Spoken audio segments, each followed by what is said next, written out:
Okay, I am setting up my camera because I'm trying to get a good angle to see if I can videotape video making button covers.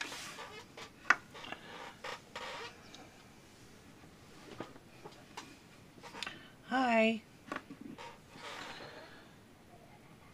I have got 2 pieces of fabric. Both are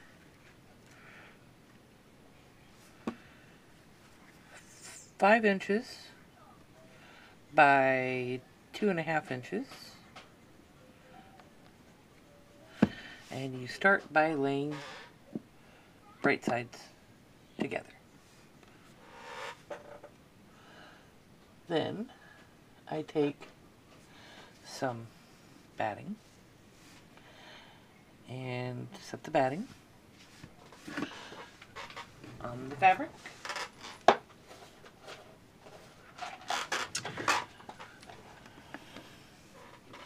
Then I take my sewing machine, turn it on,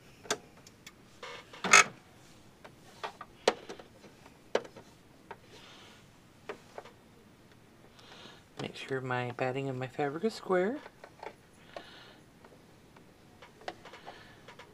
Then I start on the long side and I back stitch.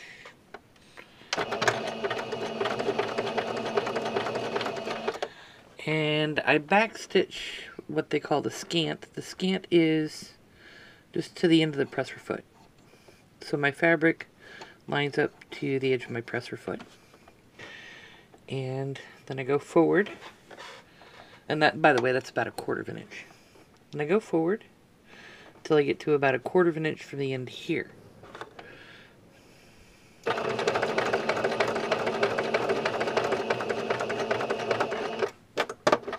That's about 1/4 of an inch, and then I'll turn my fabric. And I'm going to stitch the same way all the way down here till about 1/4 of an inch here.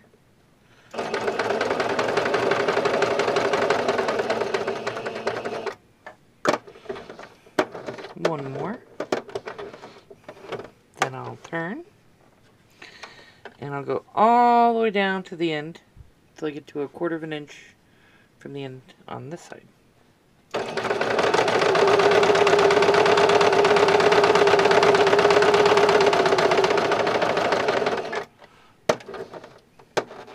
About good. Turn. All the same thing. I'm doing this on almost every side except for the side I started on. And I'll show you why.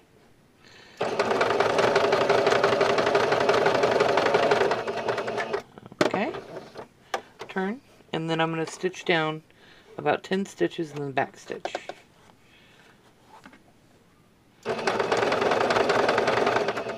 Okay. And back stitch. And I'm going to cut my thread. Doop. Doop. Move my machine. Now, I have stitched every side except for this side. And the reason why I didn't stitch up this side because I need it open in order to turn it. But before I turn it, I need to clip my corners. And the reason why I clip my corners is so that when I turn it, I won't have a whole bunch of fabric bunching up in my corners. My corners will be nice and crisp and clean. And so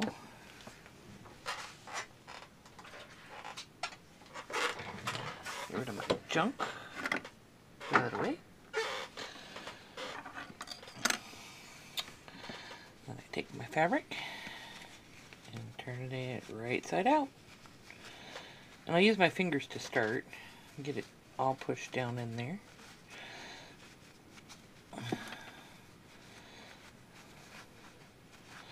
Okay. Now it still looks kind of junky. See, the corners are still looking kind of icky, so I've got my stick. This is my pointy stick. The stick I use to poke my corners. So stick it inside and get right in there. Right in that corner. And I'm being very careful not to poke through. But as soon as I get my corner,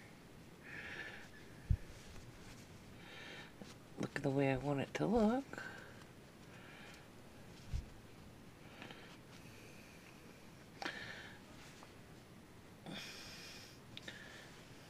Okay, let's see, 2 corners.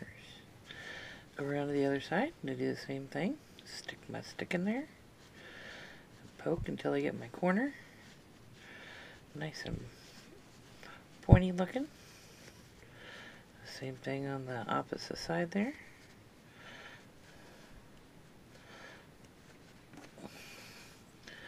Okay. Now I've got a rectangle, but I still got an open side. So now I need to push my fabric in there so I can get ready to top stitch. And once I top stitch, you won't see that opening. So, loose threads here. Alright.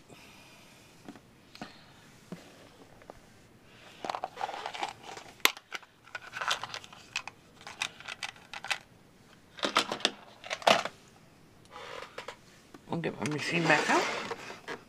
Okay. See that right? Okay, good.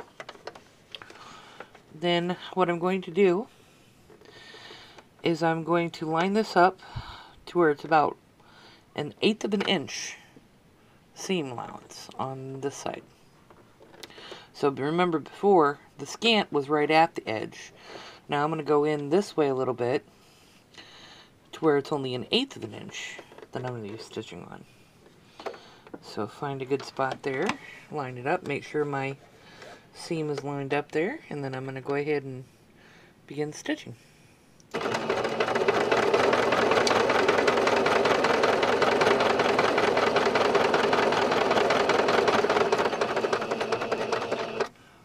Just like I did with the 1/4 of an inch, I'm going to go down to where it's about 1/8 of an inch, and then I'm going to turn and go all the way around. I'm not going to leave any side unstitched now. No openings, because I already have it turned.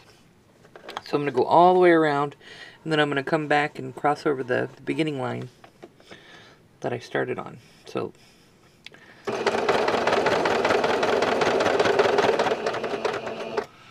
okay, 1/8 of an inch, turn.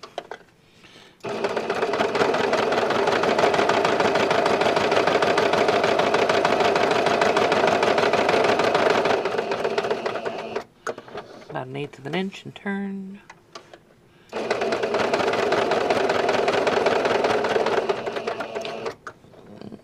About 1/8 of an inch and turn. And again, I'm going to stitch right down the line I started on.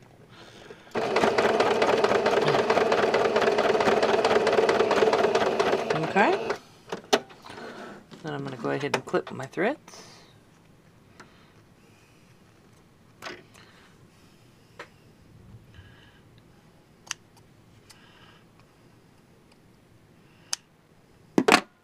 Get rid of those pesky things.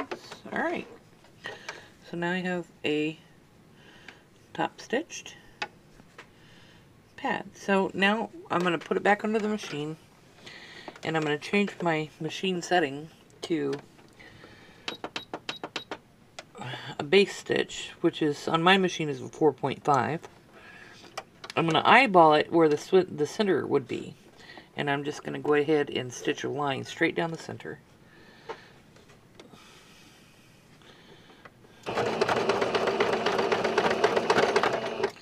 Okay. Don't need to back stitch or anything with this because it's not really meant to be permanent. In the end, if this were to unravel or unstitch itself, wouldn't be so upsetting to me, because all this does is just, it helps me guide where I want to put the buttonhole, and where I want to put the Velcro. So, now that I got this beautiful little piece done and I've got the center marked, I'm going to switch out my presser foot. So take that one off. And then I'm going to put this one on. I already have the button in here because this is the size I want to make my buttonhole. Even though I'm not using a button, this is still the perfect size of my buttonhole. So, I'm going to attach my presser foot to this device. Just like so. Okay. And then I'm going to pull down my buttonhole maker switch lever, what do you want to call that? And I'm going to change my machine number to a buttonhole design. And I am using 75. My machine is a Singer Brilliance, by the way. And my buttonhole I'm going to be using is 75. Now what I'm going to do here is I'm going to find just about the center between my top stitch line and my center line. And then I'm going to bring my little red guide down to where I want the bottom of my buttonhole to be. And put my presser foot down and start my buttonhole. The machine will do it all by itself.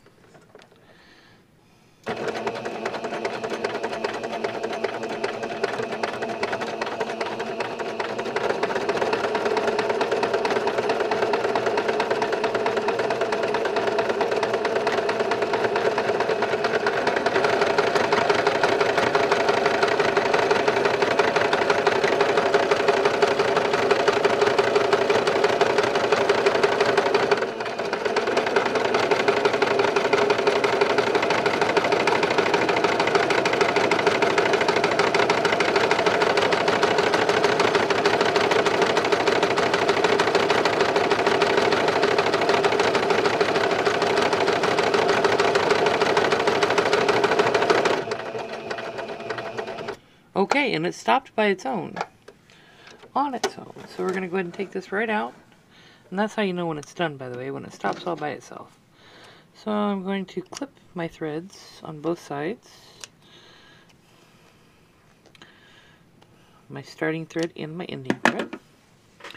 And there you see I have my buttonhole, right?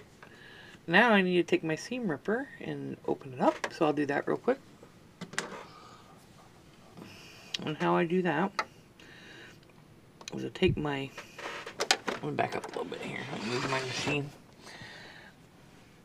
So I take my seam ripper and I put it right inside my hole. Now some people will take and put a pin on this side so they don't go past that little stop at the top. I don't really need to. What I do is I start it down here, right, and then I'll turn it, and then I'll start at the other end and finish ripping my seam all the way through, just like that. Bonk. There I got my buttonhole. See, there's my finger. Hi. So now that I have that done, I'm going to change my presser foot again back to my regular presser foot. Okay. And I have to push my button maker switch back up and change my setting back to regular. Put the buttonhole or the regular presser foot on. Ta-da! Now, I have two pieces of Velcro. They're already stuck together. I usually like them stuck together when I cut them. That way I know each one is going to be the same size as the other. So I'm going to go ahead and cut them about 1/2 inch. Doesn't have to be perfect. Oh, it went flying. And then I need 2 of these. I need 2 stickies and 2 soft. And that's not really any good to me, so I'm going to throw that one away. So, find my Velcro.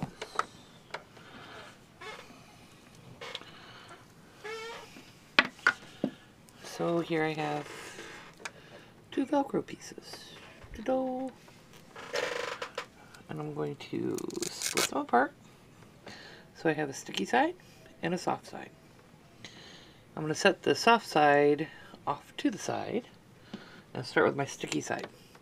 Now my sticky side is going to go here because this side of the pad is going to be less likely to touch the skin of whoever wears it. So this won't irritate any skin, or it shouldn't. I hope it won't. So I'm going to get this right underneath, and what I'm going to do is I'm going to do a box stitch all the way around the edge of that Velcro, and then I'll do a stitch that goes across the diagonal. So let me get my thread underneath my presser foot.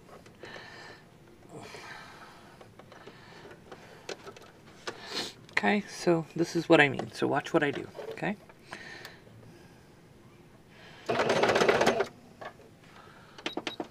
I forgot to put it down to 2.5 again. Okay, so I'm at the edge of that. I turn.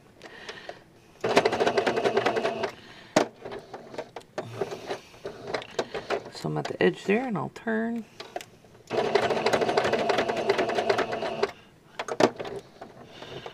Edge there, turn. So that's about the box, and then I'll turn it at an angle, and I'll stitch down. Okay, and I'll show you what this looks like. You can't really see it on the front, but I'll show you what it looks like on the back. I'm clipping all my threads, and then you see on the back there how it's got a box and then a diagonal. So I'm going to do that on this side, and then I'm going to put my 2 soft spots, one right there, one right there.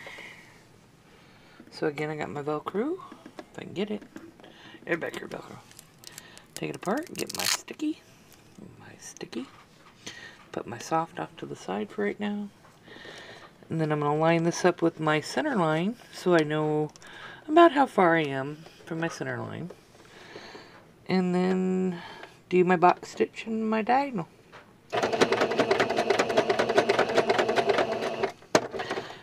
Turn. Turn.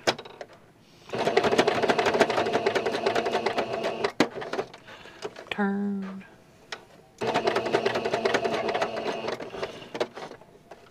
And then my diagonal. And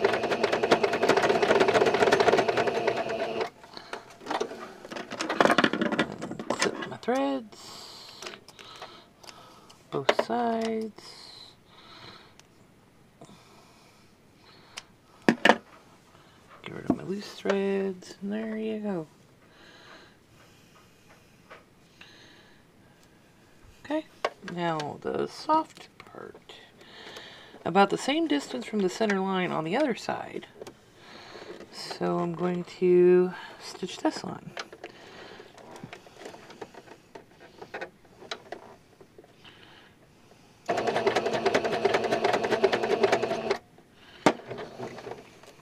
Turn.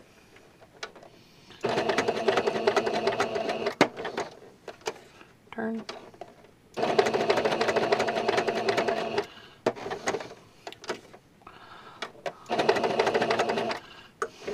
I'm gonna do one more stitch, and then I'll do my diagonal, and then clip my threads, both sides. Okay, almost done. I have one more left to do. My little fuzzy. Now I'm looking at the edge here. I want to make sure that this distance is the same as this distance. Okay, that's about right. Stitch.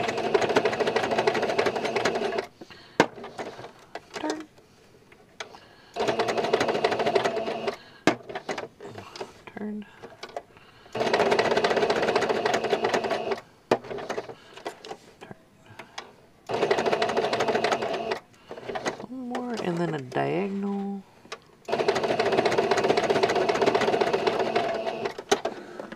Clip my threads, both sides. There. So now I've got sticky, sticky, soft, soft. Both sides. And then what a person would do is they'd stick their button through the hole. And then close the cover. Okay. That's all there is to that. And see, it's pretty good Velcro. It works pretty well. There's a button cover. Pretty easy.